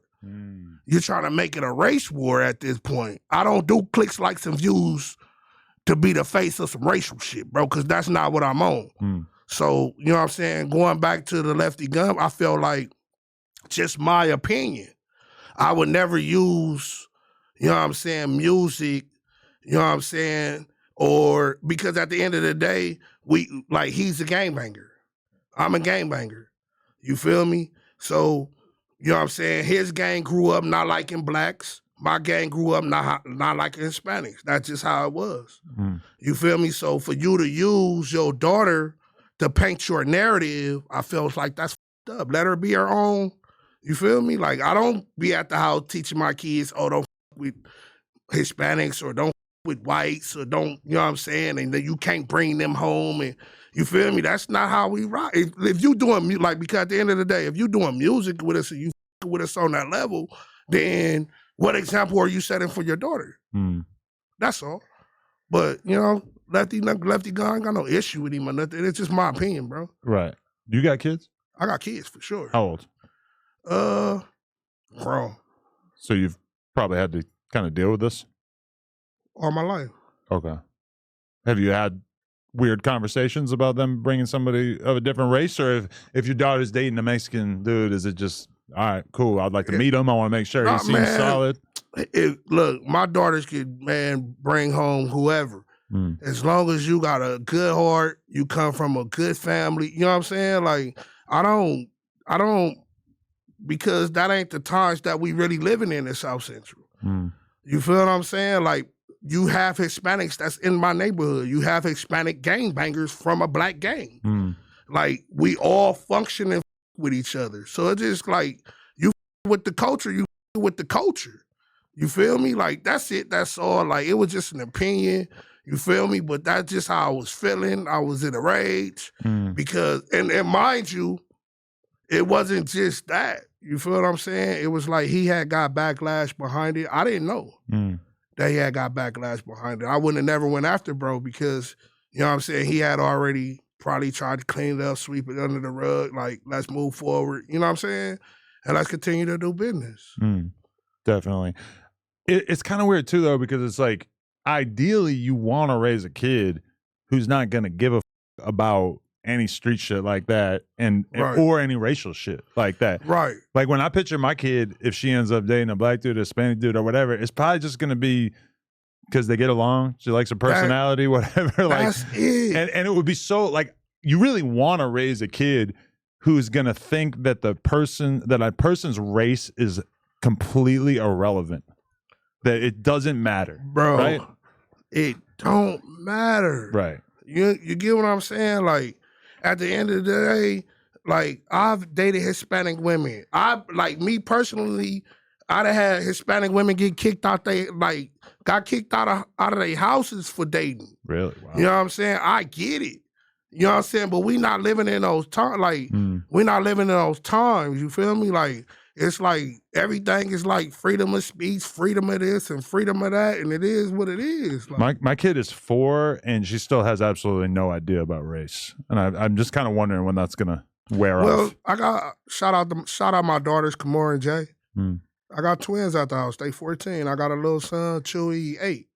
Then I got a 19-year-old son, Kimantre. You know what I'm saying? And then I have other kids, you feel me? Shout out my other son, Charles. You know what I'm saying? Shout out all my babies. I got a lot of babies. You know what I'm saying? I got a lot of baby mamas. You know what I'm talking about? I get busy. But at the end of the day, you would never want that. I don't want that. You know what I'm saying? Like, I'm not promoting that, bro. Yeah. You know what I'm saying? I'm promoting positivity. You feel me? I don't have a race bone in my, because at the end of the day, you know what I'm saying? I'm immune to,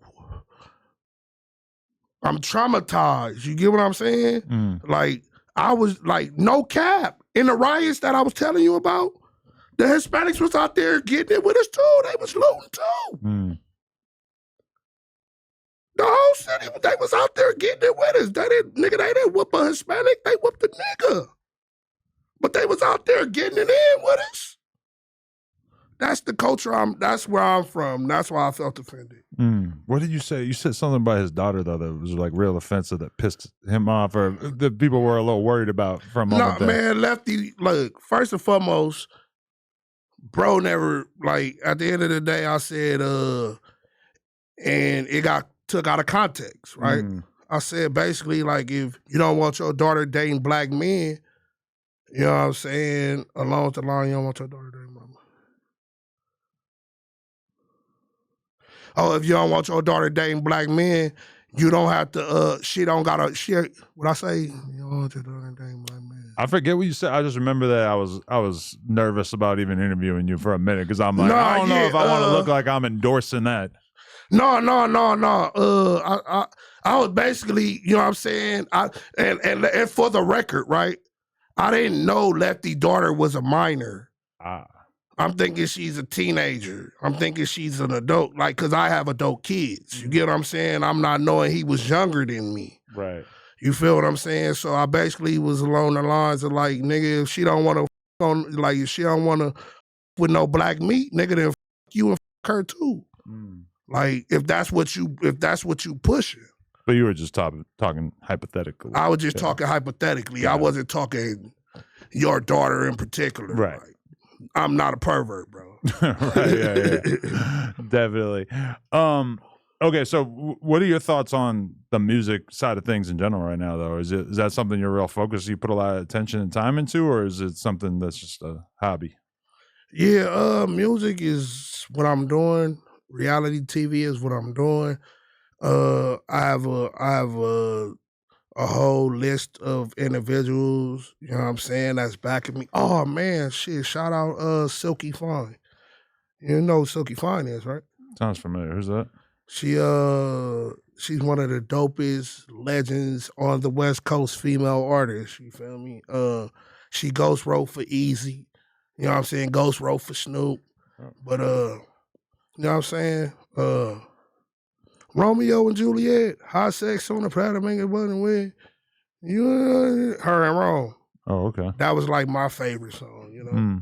But she's a legend though. But you know what I'm saying? I got her behind me.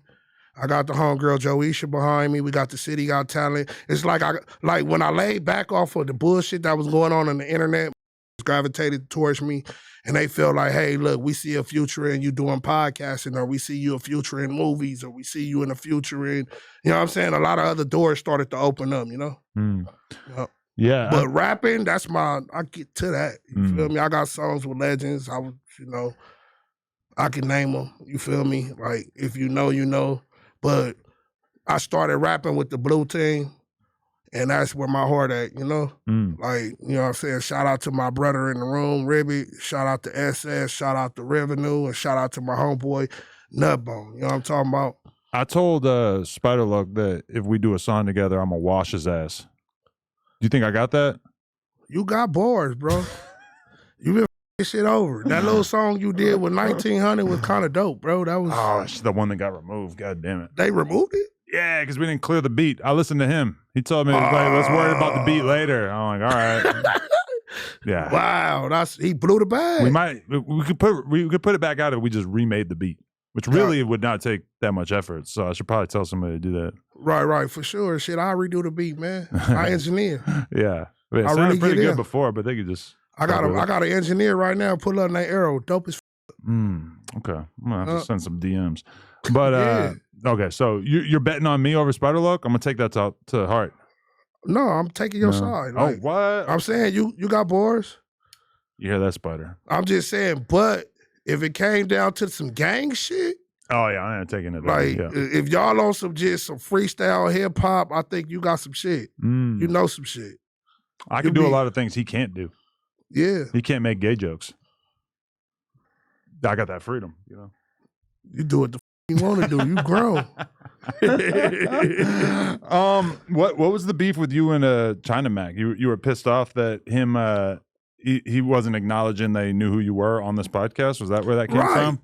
Like him, Brick Baby. It was China Mac, Crib Mac, Brick Baby. I think it was.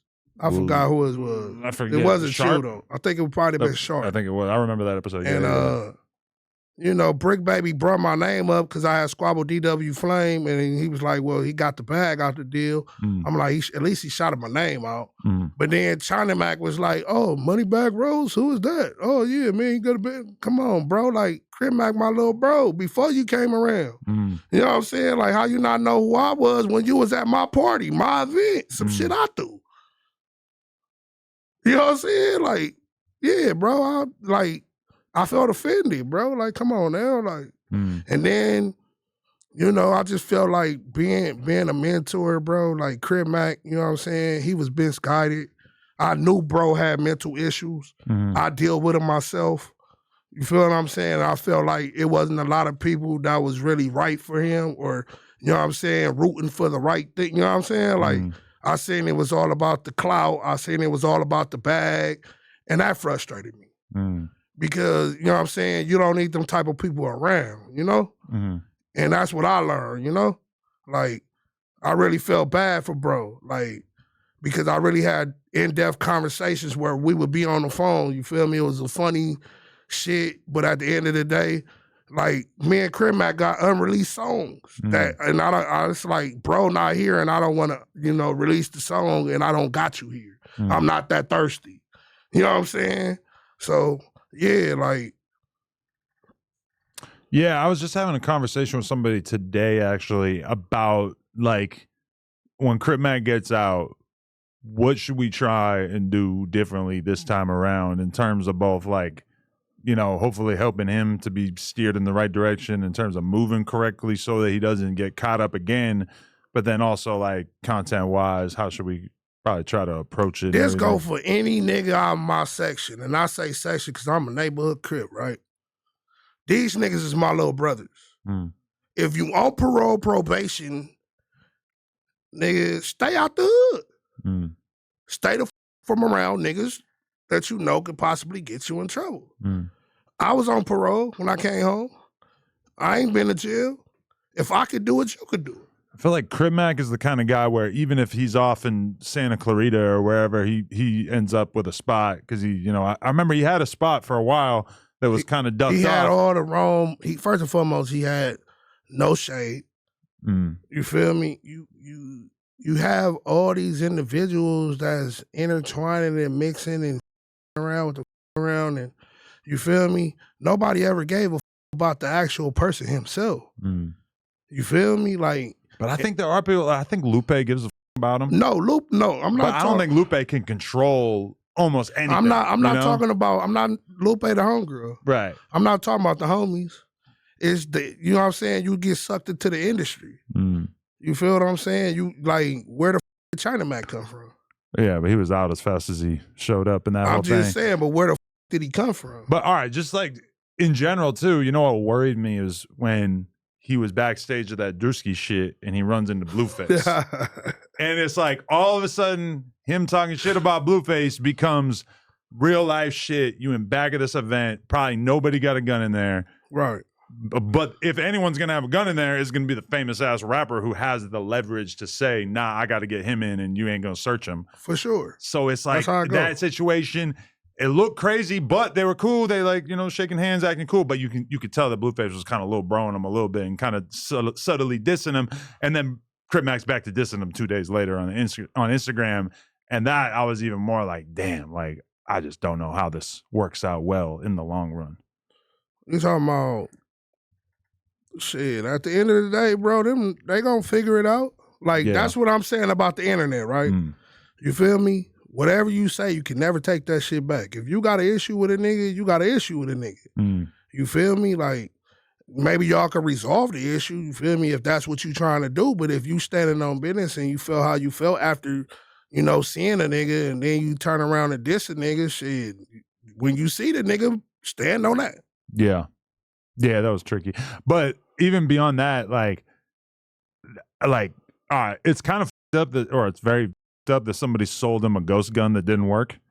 But then that's what saved his ass too, because he might have got like 8 more years if he had a operational pistol. Man.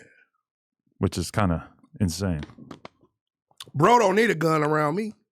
You feel me? Like, if you got to go somewhere with a gun, you ain't supposed to be there. It's that simple. Right. Like, I don't move with guns. You don't need to. The world is like, it's like LA is this small. The region is this small. Everybody know everybody. You feel me? That's how, you know what I'm saying? Like, my name definitely is in the algorithm. You feel me? Like, at the end of the day, like, we all run into each other, Adam. I see motherfuckers at shows, events. It's this small. We're in the city of LA. They throwing something. You think I'm not going to pop out, pull up, hop out? He didn't pop out a whole lot in terms of like shows, events. You know, sometimes, but who, Crip? Yeah, Crip Mac hung out a lot with me. Okay, but going to like shows where you're just gonna run into people that you don't get along with and shit. He was pretty careful about moving around like that. For sure. No, I mean, when you got that shit on your forehead, You got to always think twice He about not the wherever only you go. nigga got shit whacked out though. Shit, it is what it is. But you don't even have to know what shit stands for with him. You know, No, it's blunt, right there. straight Anybody to can it. read it. You know, that like bro, he remind me. You feel me?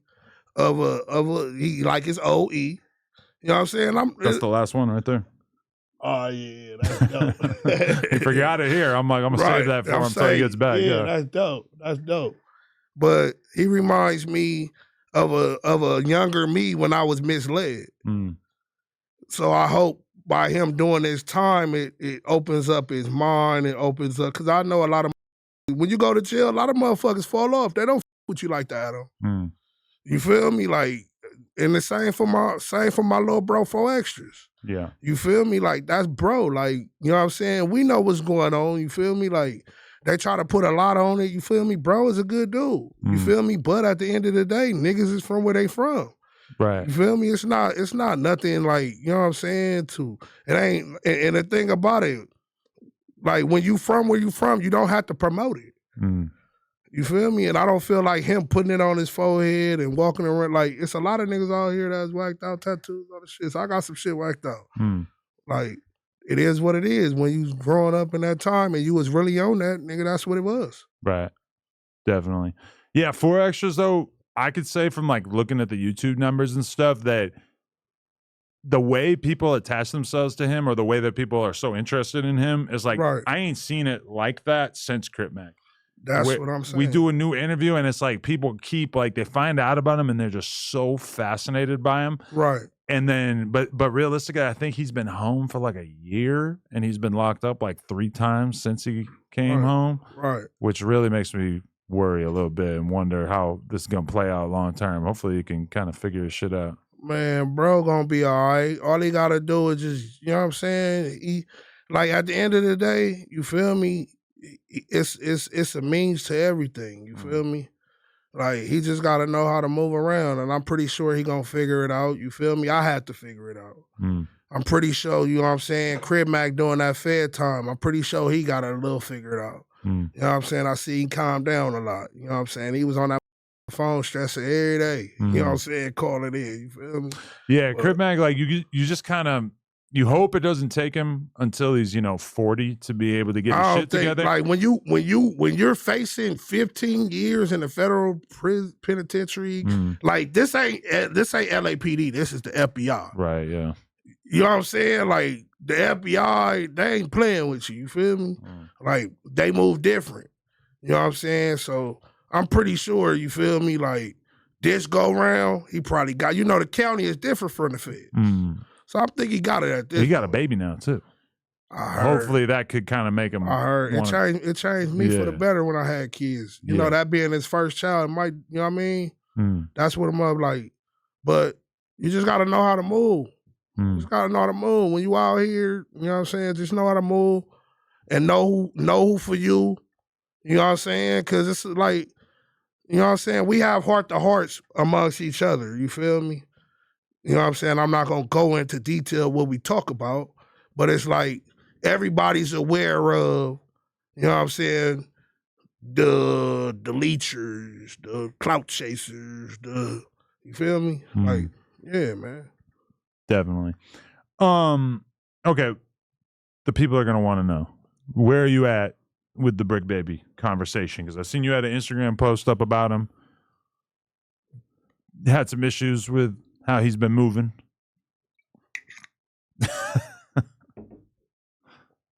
You guys got a personal relationship, or is this just commentary?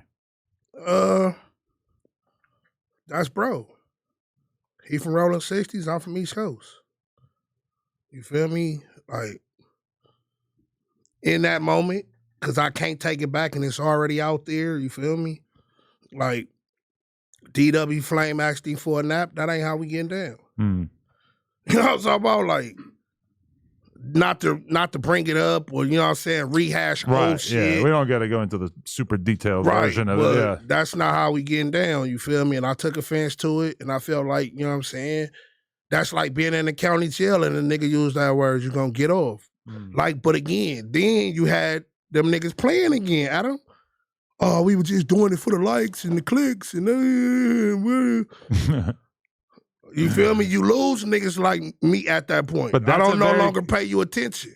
That's a very consistent thing, and I've seen Brick Baby do it a few times. I've seen a lot of other podcasters do it and stuff where you have a situation, it's uncomfortable, it gets weird, people act in a way that they don't necessarily feel proud of afterwards, and then it becomes like, we were just fucking with y'all. Like, we were just running a play. Bro. Occasionally that might be true, but... You all here faking like you got choked out. We don't play like that, bro. Like, the average, you know what I'm saying? Because we all, like, the average nigga that's looking at you getting choked out and you not do nothing, that look crazy.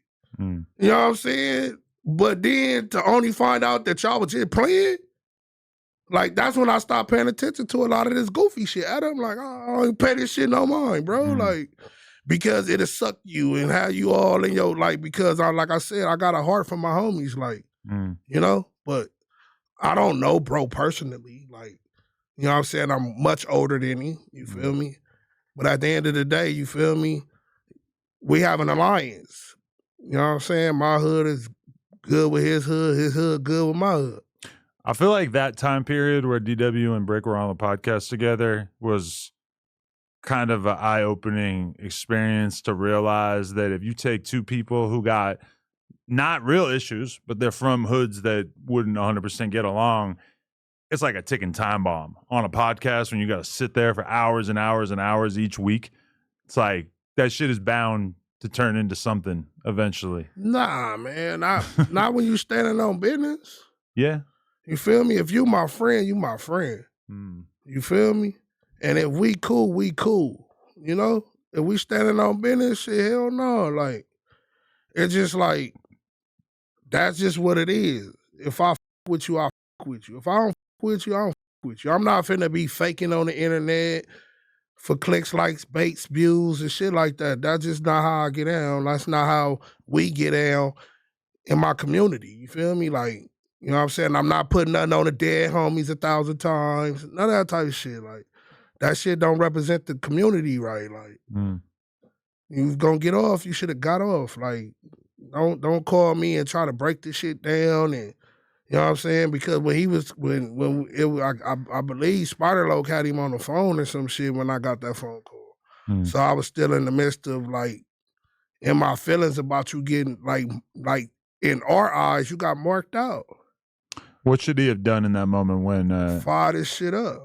On the podcast? Or could they have like been like, yo, let's go behind the dumpster later? I'm gonna fire your shit up right where you said that shit at. Oh, jeez. That's just how it is. You ain't gotta nigga wait. Yeah, all right. But hell no, nigga. If it was the other way around, shit, I'm pretty sure DW would have like it's vice versa though.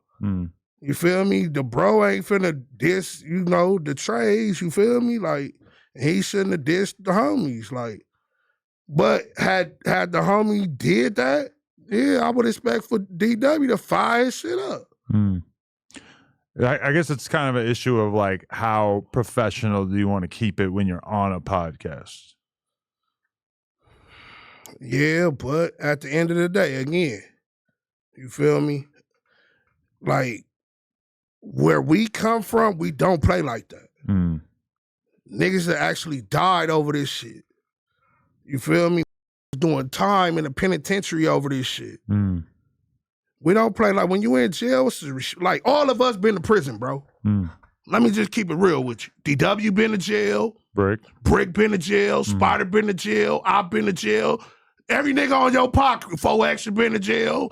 Nick Crip Mac been to jail. All the Crips you done had on your podcast have been to jail. I'm constantly feeling like I am lacking like an understanding of what it would really like. Like if I had even just done a little 3 months, I would have such a better perspective on what's going on. If you could get an inside look at what really go on. You feel me?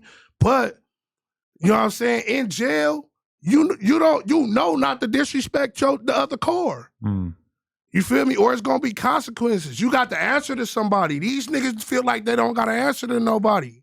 You feel me? Like at the end of the day, you go to jail and use that word, bro. Heads are rolling. The whole rolling car gonna get you. It don't just stop with the homies. Mm. You feel me? And vice versa. If a homie disrespected a Trey, it don't. You feel me? Or a nigga disrespected Damoos. When you saw that clip, did it make you want to run back the boxing match? With DW, for sure. Oh, really? Oh, okay. For like it's always because at the end of the day, you feel me? It was always put the gun down, pick the gloves up. Mm. If I got an issue with anybody, I'll pick the gloves up. Mm. You feel me? If that's what a nigga trying to, you feel me?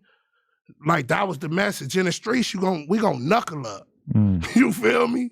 But shit, like hell yeah, like I get down with the nigga again. Like, well, that was the mentality I had. Like, right. You feel me? Definitely. Shit. Okay. So, anything else that we should really talk about? I know you definitely you kind of hinted at the Snoopy Badass beef. That could be your next boxing match. Never. No. Damn. I'm not getting in no ring with no rat.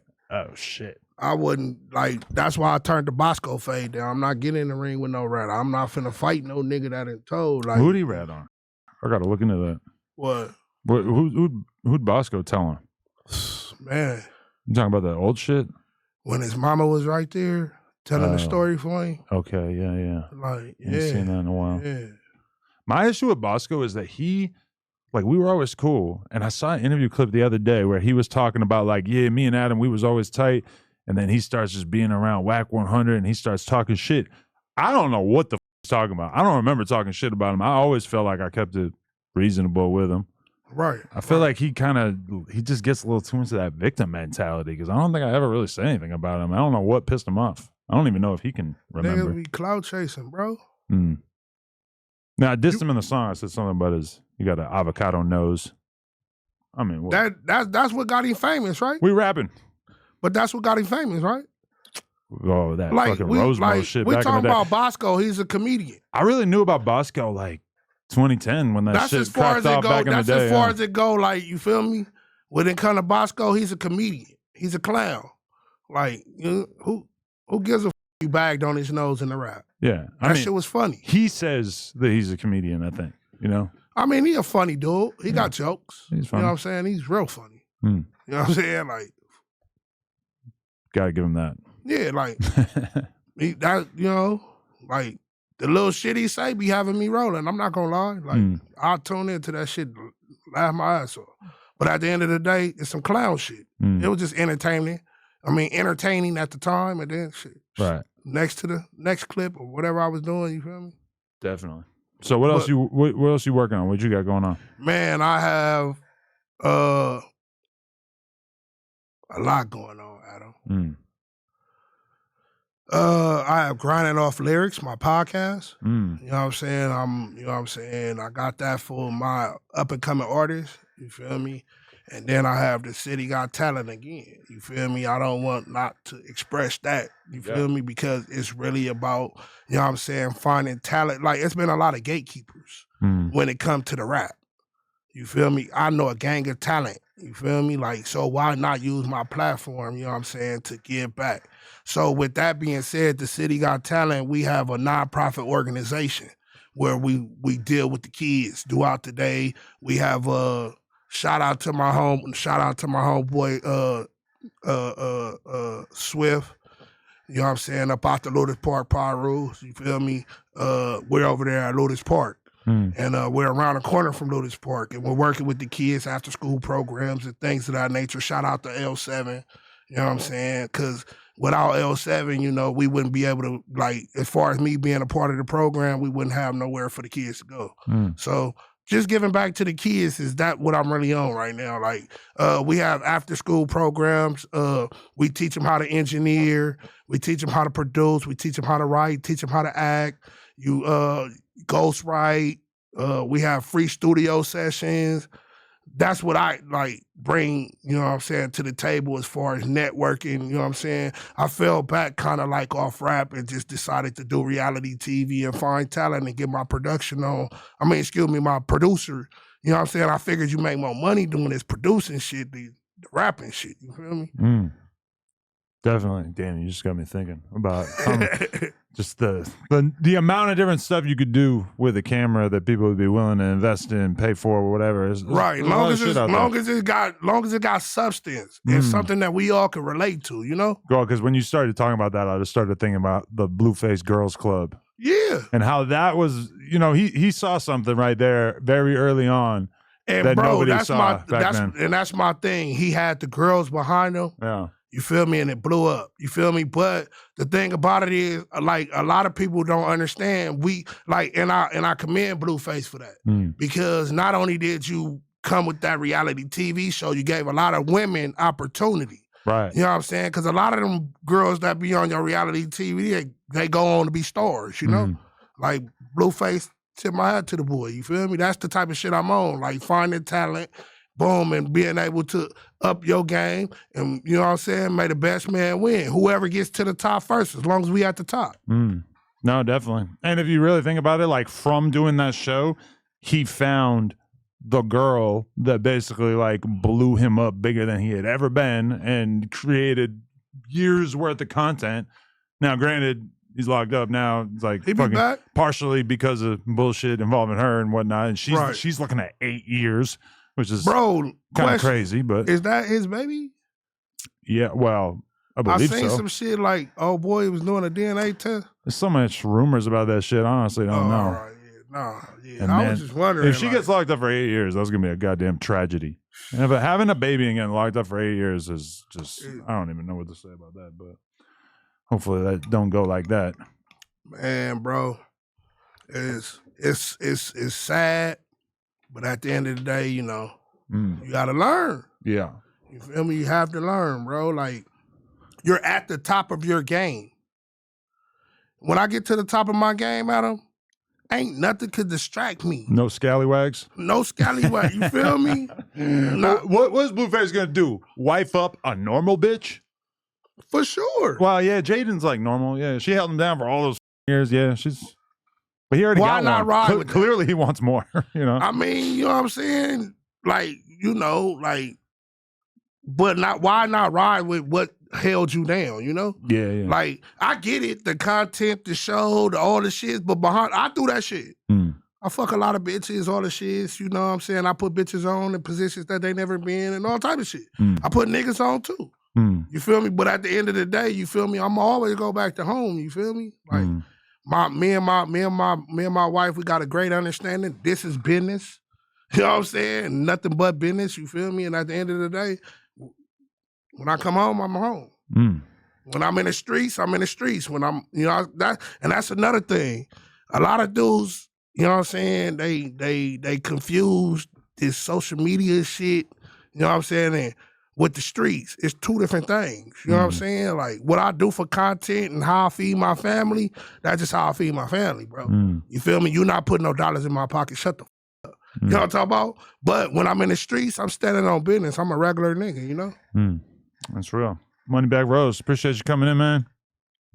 Appreciate you. Let's go. No Jumper, coolest podcast. Like, comment, subscribe. You know what the going on, nigga? Neighborhood K-pop made it, bitch.